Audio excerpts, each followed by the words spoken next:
अब परमात्मा क्या बताते थे भाई, कै खाना कै सोवना और न कोई चेत, अरसा मित्र विसार दिया तने बालापन का मित। परमात्मा अपनी महिमा आप बता कर जाते हैं। आप पे आरती, आप पे साजे, आप पे किंगर, आप पे बाजे, आप पे ताल झन झनकारा, आप नचे अब देखण हारा। वो परमात्मा स्वयं ही आते हैं, अपने द्वारा रची हुई सृष्टि की जानकारी स्वयं ही बताते हैं।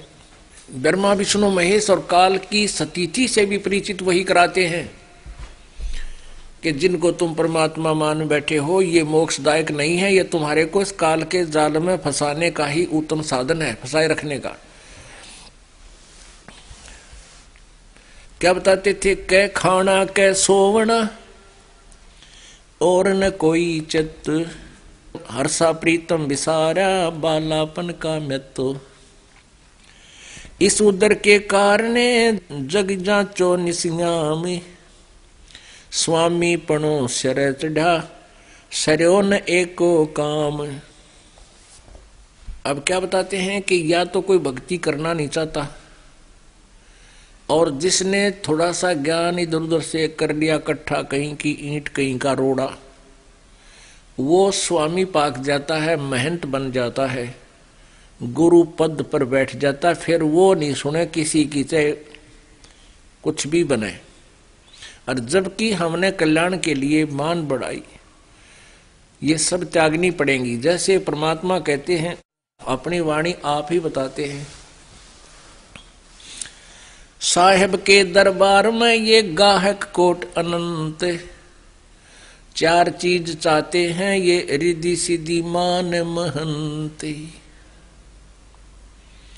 साहेब के दरबार में ऐसा कोई एक, इन चारों को त्याग के वो चाव है पुरुष अलेख।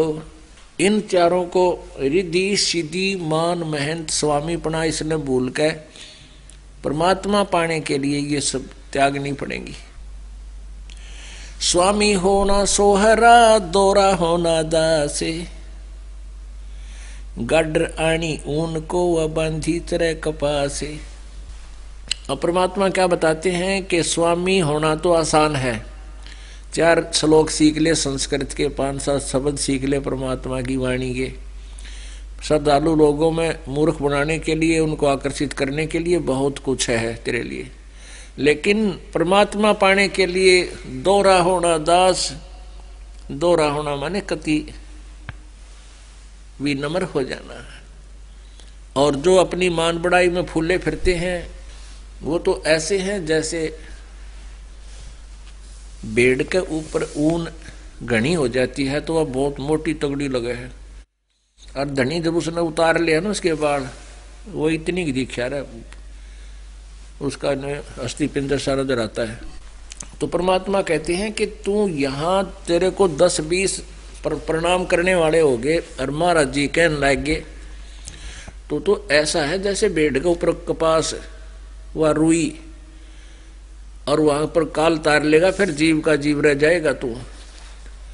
तो ऐसे ही परमात्मा ने हमें समझाने की चेष्टा की है।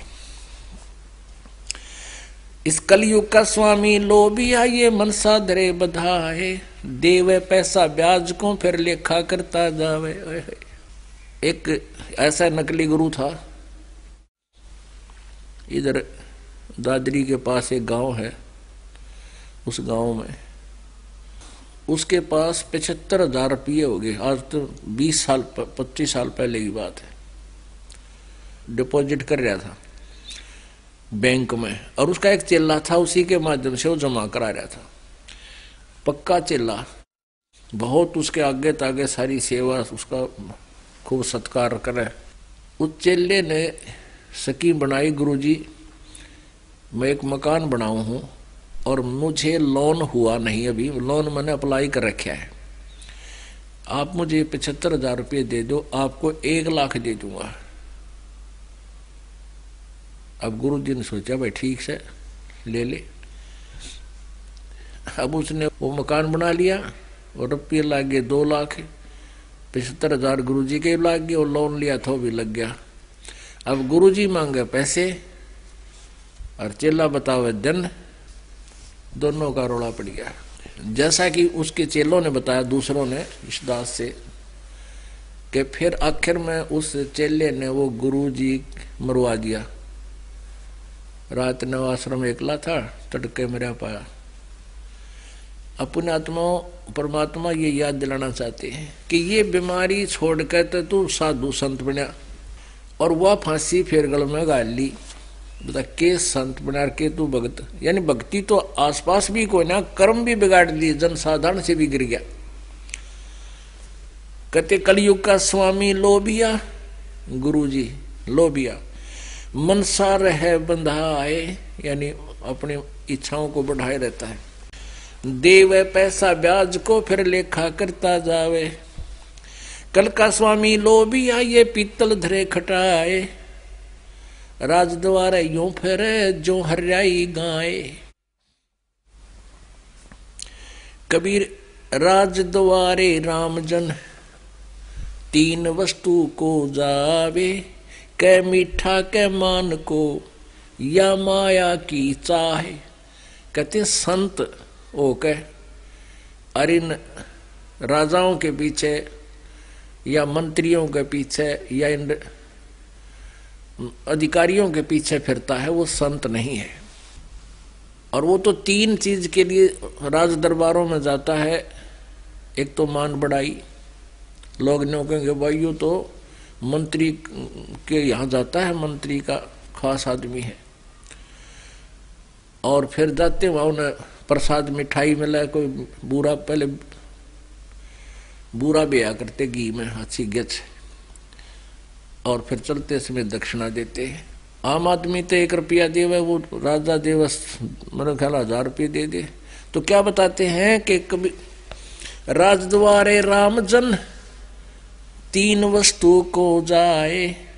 कै मीठा कै मान को, सत्कार के लिए दुनिया फिर आदर करे, और या माया की चाहे।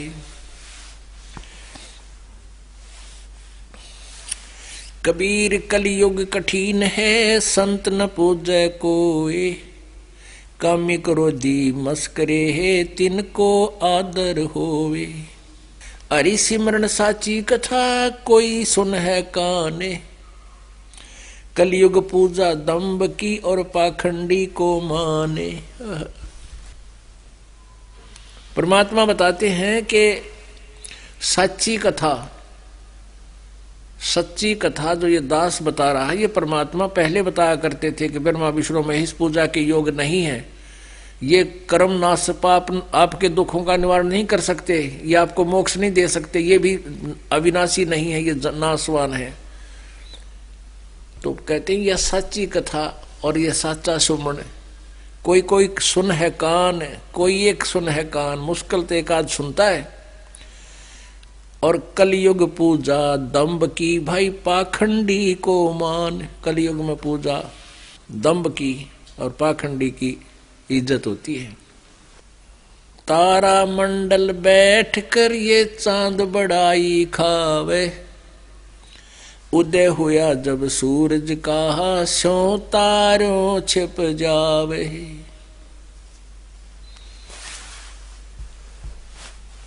परमात्मा परमेश्वर कबीर जी कहा करते थे कि जब मेरा ज्ञान प्रकाश में आएगा, उसमें वेदों और पुराणों के विपरीत ज्ञान ही ये ब्राह्मण लोग, गुरु ऋषि दिया करते थे।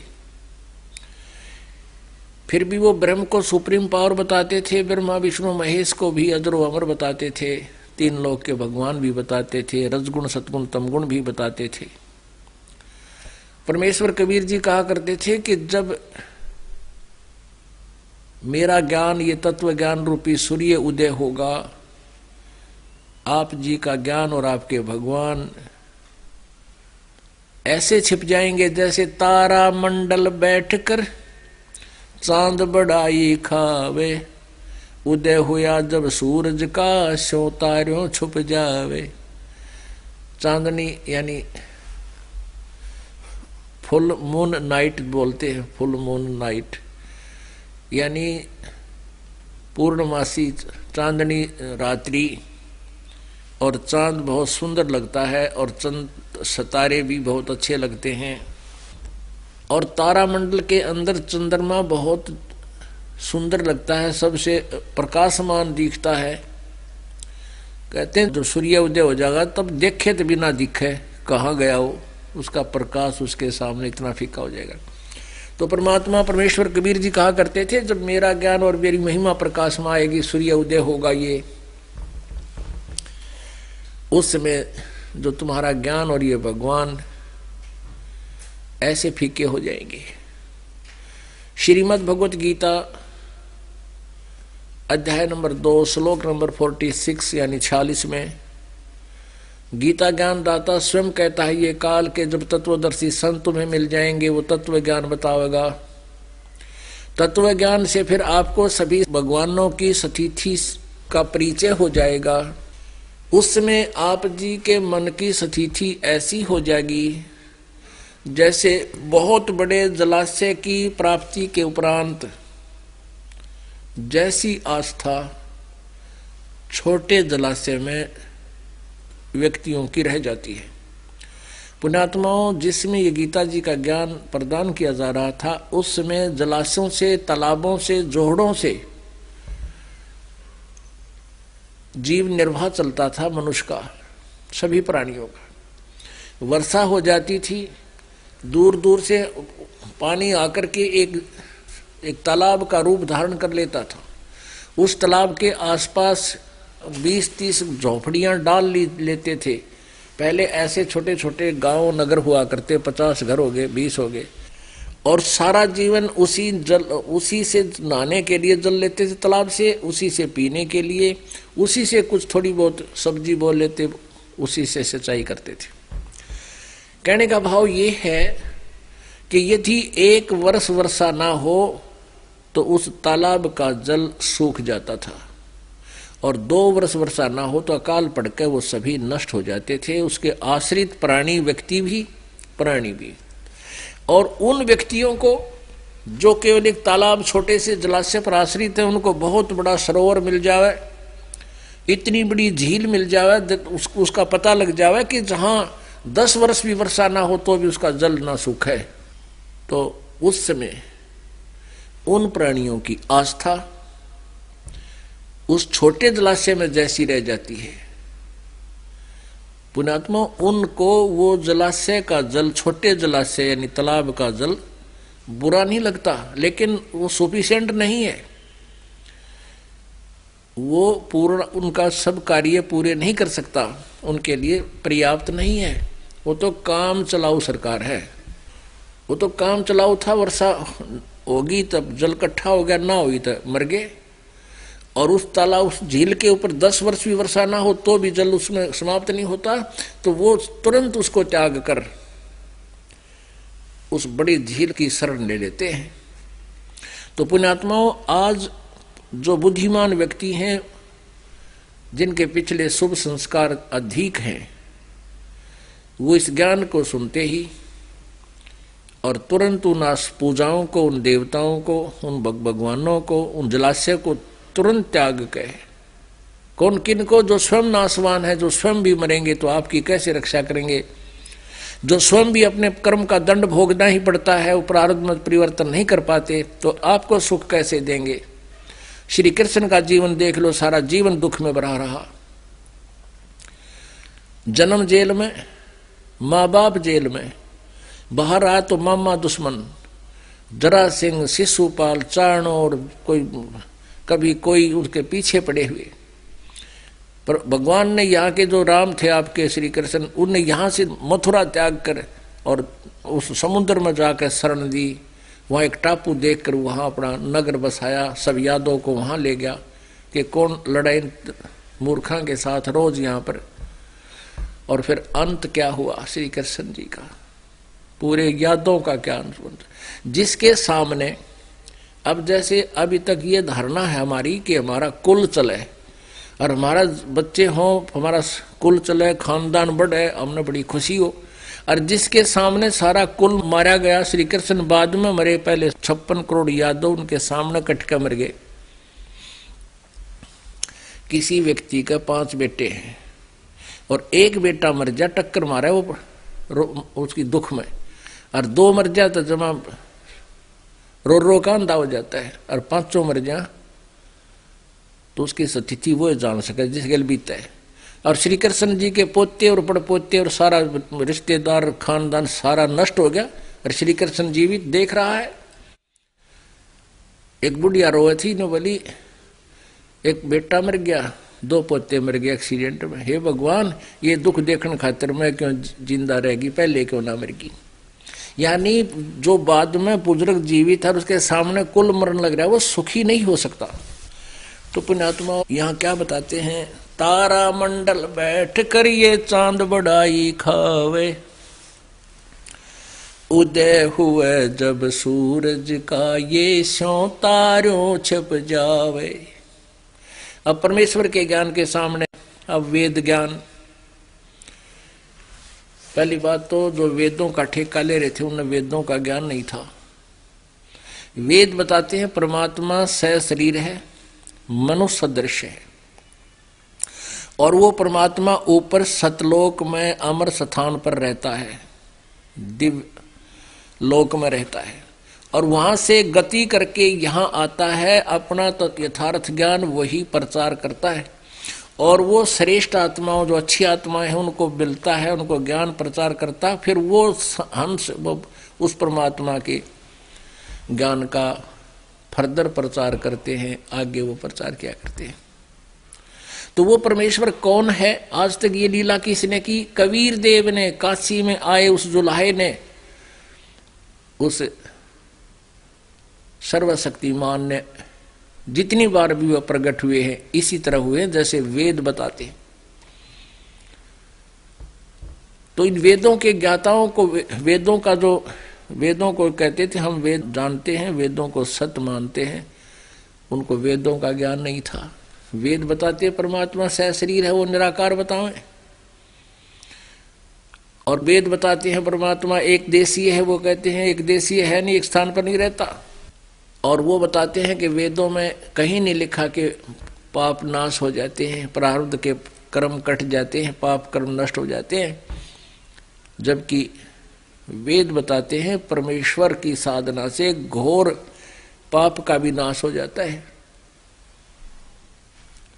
तो पुण्यात्माओं, इस यथार्थ ज्ञान को प्रभु ने 600 वर्ष पहले परमेश्वर ने स्वयं आकर बताया था।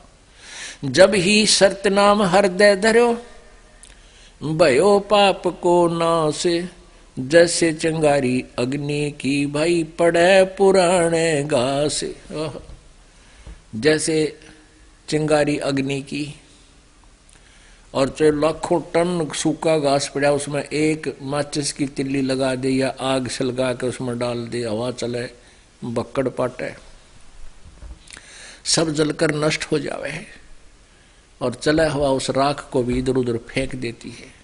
तो पुण्यात्माओं, परमात्मा परमेश्वर कबीर जी कहते थे जब जो नाम हम देंगे, जो यथार्थ मंत्र है, सत्य मंत्र है, उसकी साधना से आपके पाप, संचित पाप, प्रारब्ध के कर्म ऐसे जल जाएंगे जैसे पुराने घास में एक माचिस की सीख डाल दी जाती है, सतनाम ऐसा आग लगा देगा। जिनको ज्ञान नहीं उनके विषय में क्या बता रहे हैं भगवान, पद गावे मन हर्ष के, पद गावे मन हर्षिया और साखी कहा आनंद, राम नाम जाना नहीं गल में पड़ गया फंद,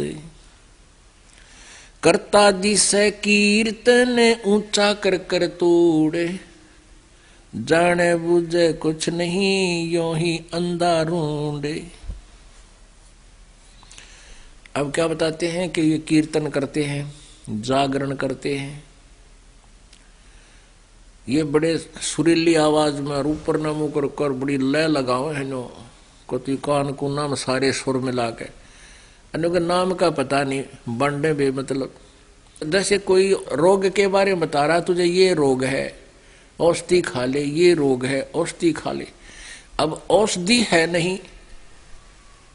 पुण्यात्मा, जो ये बताने वाले कि भगवान की भक्ति करनी चाहिए, परमात्मा की भक्ति से दुख दूर होते हैं, सभी सत्संग में संत बता देते हैं, लेकिन उनके पास वो जड़ी नहीं, वो मंत्र नहीं, तो कहते हैं वो तो बेमतलब अपना वैसे ही वो समय वेस्ट कर रहा है। पद गाया मन हर्षिया साखी कहो आनंद, राम नाम जान्या नहीं यों ही अंधा रूंडे। नाचे गावे पद कहे और ना ही नाम से हेत, कहे कबीर क्यों नीप जाइयो बीज बेहू ना खेत। अब खूब बढ़िया गांव है ये आपने देखा होगा, और संत खड़े होकर नो डांस करने लग जाएंगे, क्यों न तो रे जानते मतलब सांगी है, तो संत थोड़े हैं, उन्हें तो दो तरीके से ये भोली आत्मा पीछे लगे रहे वही अपना ले। अब परमात्मा बताते हैं नाचे गावे पद कहें और नाम न चिन्ह हेत। परमात्मा के नहीं नाम से हेत, वो सच्चा नाम उसकी लगन नहीं, उसकी प्राप्ति नहीं उनको। कहे कबीर क्यों नीप जय वो बीज बेहू ना खेत, खेत समार दिया। जैसे आप जी सत्संग में जाते हो और संत जिनको आप गुरु मानकर जाते हो, परमात्मा की वाणी और सुनाए सुनाए लोक वेद से इतना तो बता ही देते हैं, मनुष्य जीवन भगवान ने इसीलिए दिया है, भक्ति करनी चाहिए, मनुष्य जीवन बार बार प्राप्त नहीं होता, ये बातें तो आपको प्रेरित वो कर देते हैं, लेकिन नाम उनके पास है नहीं। कहते हैं बीज बिना को नीप जाए, कहे कबीर कैसे नीप जाए वो बीज भी हो ना खेत। जिस खेत में बीज नहीं बो रखा है उसमें उपजेगा, उसमें होगा क्या। ऐसे ही यदि बीज बो भी रखा है, नाम दे भी रखा है, वो मोक्षदायक नहीं है, पाप नाशक नहीं है, तो व्यर्थ है। और पुण्यात्माओं जिन्होंने मान लीजिए कोई नाम देता है, क्योंकि ये जो मंत्र यथार्थ मंत्र इस दास के अतिरिक्त परमात्मा कबीर जी ने कलयुग में किसी को दान करने का आदेश नहीं दे रखा। जिन महापुरुषों को ये नाम दिया उन्हीं तक सीमित रखने का उनसे प्रतिज्ञा करा ली थी। धर्मदास तो ये लाख दुहाई, ये सार नाम कितबार न जाई, सार शब्द बार जो पढ़ी, बिचली पीढ़ी हंस न तिरही। कबीर पंथियों को भी सार शब्द का पता नहीं है। इस दास पर मेहर करी भगवान कबीर परमेश्वर। तो इस दास से नाम प्राप्त प्राणी, एक दो नीच आत्मा के बारे में पता चला कि वो नाम देने लग गए, तो वो तो चोर हैं भगवान के। इसे दुष्ट तो पहले बतेरे थे, इन्हीं से छुपाने के लिए मालिक ने ये अभी तक छुपा के रखे थे ये मंत्र कि किसी को बताना नहीं। लेकिन अब उनकी दाल गला नहीं, क्योंकि जनता शिक्षित होगी और ये दास रह रहकर ज्ञान सीडीज के माध्यम से, सत्संग के माध्यम से, और फिर आप जी और दूसरों को बताते हो, तो उनसे फिर उनकी जाल में को फंस भी गया ज्ञानता से, फिर भाग गया होगा छोड़कर उन दुष्टों को। तो वो अधिकारी नहीं है, नाम देने के अधिकारी नहीं है। जैसे कोई नकली अपॉइंटमेंट लेटर देता है, लाइन पंक्तियां वही लिख देता है जो एक अधिकारी लिखता है। आप you are appointed for the post of such and such, your salary will be such, this will be term and condition, और नीचे वो साइन कर देता है। जो अधिकारी है तो वो कामयाब है, उसको लाभ मिलता है, और उसको अनधिकारी को झूठा साइन कर देता है उन्हीं पंक्तियां को लिख करके, तो वो धोखा दे रहा है। डुप्लीकेट कोई पासपोर्ट बनाता है तो वो नहीं चलेगा, जब जाओगे सही स्थान पर पकड़ा जाओगा, दोनों को सजा होगी। ऐसे ही ये झूठे मंत्र देने वाले झूठे गुरु हैं। तो पहले जिस भी संत को परमात्मा ने ये मंत्र दिया, आगे देने के लिए नहीं कहा कि इनको गुप्त रखना भी। तो इस प्रकार परमात्मा हमें हर तरह से ज्ञान देकर गए। कहते हैं कई भक्त जो यहाँ से विमुख हो गए इस दास से, वैसे चले गए, वो नाम नूम तो नहीं देते, उनको इतना तो पता लग गया भी बोझ अपने सिर पर धरना नहीं चाहिए, वो नाम छोड़ गए। अपनी नालायकी के कारण, अपनी कोई कमजोरियों के कारण, बुराई ना छूटने के कारण। तो एक आधा चला गया, तो वो क्या कहते हैं बाप बैठ के घर पे कि हम तो वही तो मंत्र जाप कर रहे हैं, और वहां नहीं जाओ हम गुरु जी के पास, हम वही मंत्र करें, रोज आरती करते हैं, नित्यनेम भी करते हैं। परमात्मा कहते हैं सतगुर शरणा छोड़ गए, सतगुर संगत छोड़ गए, और लाख वर्ष जप कीन, इंद्री कर्म ना मोक्ष होए फिर काल का अधीन। अपने आत्मा 100 बार ज्ञान देते हैं, और ऐसे ऐसे कर्महीन इंसान 10-10 साल या ना ज्ञान सुनकर सेवा करके और कर्म बिगाड़ के चले गए। तो इतने दिन ज्ञान सुनकर तो आदमी नाक रगड़ दे आकर के। और कहते हैं परमात्मा बार बार समझाते हमें कि सतगुरु संगत छोड़कर जो लाख वर्ष जप कीन, इंद्री कर्म ना मोक्ष है फिर काल का अधीन। परमात्मा के मार्ग ने छोड़ के, गुरु जी को छोड़कर, सतगुरु संगत छोड़ के अपनी मर्जी से लाख वर्ष जप करते रहियो, काल के अधीन रहेंगे। अब जैसे गुरु मानुष कर जानते ते नर कहिए अंधे, होए दुखी संसार में फिर आगे यम के फंदे। अब उन व्यक्तियों की जो यहां से विमुख हो गए अपनी चतुरता के कारण, मूर्खता के कारण, वैसे तो मूर्खता के कारण लेकिन अपने आप को अधिक चतुर मानकर, तो उनके संग आगे की बनेगी। मान लीजिए उन्होंने 5 वर्ष 4 वर्ष 6 वर्ष अच्छी भक्ति की, दान भी किया, तो वो गुड अकाउंट में डिपॉजिट हो गए उनके ऊपर सारा क्रियाएं। जब तक उनके पुण्य चलेंगे तब तक उनके घर पर कोई आपत्ति नहीं आवे, क्योंकि पुण्य से सुख होता है। और जब वो पुण्य समाप्त होंगे फिर इतनी बिजली गिरेंगी उनका समझ में नहीं आवेगी। एक व्यक्ति कह रहा था जी, अब दोबारा नाम लिया उसने आके, ने बोला जी 4 साल धक्के खा के ब्रेनमैटी करवा के उसका अपने भी कैंसर शुरू होगी, और उल्टा यही आकर नाक रगड़ा उसने। अब उपदेश लिया ये भगवान जाना ठीक होगा कि ना होगा तो परमात्मा की कृपा, लेकिन कर्म बिगाड़ लिए उसने, तो उन गेला न्यू बनेगी। तो पुण्यात्मा जब तक प्राणी के पुण्य चलते इतने तो भगवान का निकट भी नहीं आता, और परमात्मा और काल के एक रहे। फिर अब जैसे जो बच्चा यहां से विमुख हो गया, जो परिवार व्यक्ति यहां से चला गया, उसका नाम कट गया विद्यालय से, और जो बच्चे विद्यालय में आ रहे हैं गलती करते हैं तो टीचर उनके लिए, उनके भविष्य को देखते हुए उनको डांटता भी है।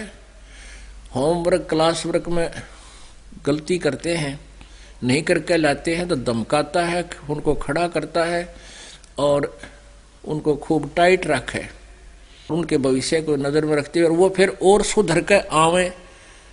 गुरुजी धमका रहे हैं, पीट रहे हैं, और वो फिर अच्छी तरह सुधार करके आते हैं तो वो बच्चे सफल होते हैं। और जो अध्यापक धमका दे फिर स्कूल में जा को नहीं, तो फिर क्या बना करते हैं, उनकी ब्रेनमैटी हुआ करती है।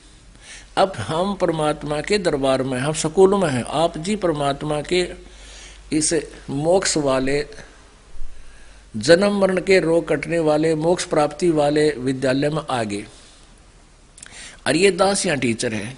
आप वो मर्यादा भंग करोगे जिससे आपके स्टडी में, परमात्मा के इस अध्ययन में, मोक्ष में, मार्ग में भक्ति भंग करेगा, बाधा करेगा, तो ये दास उनको धमकावेगा और बार बार करड़ा भी करेगा कि तुम गलती करते हो, आगे नहीं करोगे, खबरदार आगे किया तो करो, तो यहाँ मत आना।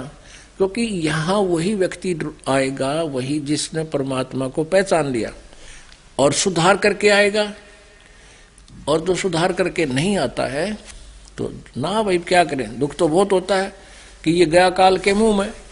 हमें तो पता है, उसको तो नालायक को पता नहीं, पता होता तो जाए नहीं। तो अब क्या कहते हैं कि हमने कोई कष्ट को नहीं, हमें कोई दुख नहीं है, जो यहां से विमुख होकर चले गए, और हम वही मंत्र करते हैं, उसी तरह आरती करते हैं, जोत लगाते हैं, हमें कोई कष्ट ही नहीं है। अब अपने आत्माओं, जब तक आप यहाँ आते रहे वो व्यक्ति तो हमें 100 बार बताते थे, आज पोते का न्यू हो गया, आज पोती का यह गड़बड़ होगी, आज लड़के का नुकसान हो गया, और ई भी न्यू के हमारा कोई नुकसान ना होता, हम वहां से छोड़ के आएंगे। उसका क्या कारण है, जैसे बच्चे स्कूल में आते हैं, अध्यापक टाइट रखता है, और जो स्कूल में नहीं आते छोड़ के विद्यालय में, वो चाहे गजा बारी लो, टीचर ने क्या लेना देना, अंडे का धक्के खानता, आगे पता लग जाएगा उसको। तो वो टीचर फिर उन्हें उड़ धमकान ना जा, तू गधे पे क्यों बैठा है, वो तो मजे ले रहा है, वह ठाठ हो रहे हैं मेरे। तो वो लोग गधा पे बैठ गए, जो न्योक है, वो हमारा कोई दुख नहीं है, तो परमात्मा उन्हीं को सेट रखता है, थोड़ा बहुत कष्ट भी रखता है ताकि ये भगवान के चरणों में पड़े रहे। तो इस प्रकार हमने अपने इस मार्ग को सुचारू रखना है। अब क्या बताते परमात्मा, जाके हृदय हरि नहीं और शिष्य शाखा की भूखे, सो नर उभा सुख सी जो बनदा जारूखे।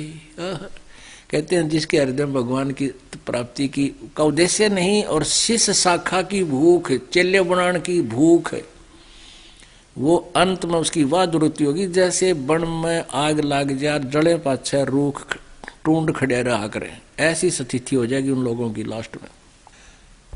शिष्य शाखा संसार गति, सेवक प्रत्यक्ष काले, बैरागी छावे मड़ी ताको मूल न डाले। अब क्या बताते हैं परमात्मा, शिष्य शाखा संसार गति और सेवक प्रत्यक्ष काल। अभी आपको बताया कि एक चेले ने अपना गुरु मार दिया 75,000 रुपया पे उसके। तो कहते हैं ऐसे जो व्यक्ति बकवाद करते हैं, परमात्मा से विमुख है, नाम उनके पास है नहीं, ढोंग संत का कर लिया कितना बैठ के जाकर डेरे में, तो वो सेवक तो उसके काल है, प्रत्यक्ष काल। और वो जो गुरु बन गया जिसके पास सिद्धार्थ ज्ञान भक्ति और नाम नहीं है, वो संसार गति में ही है। पुणात्मा,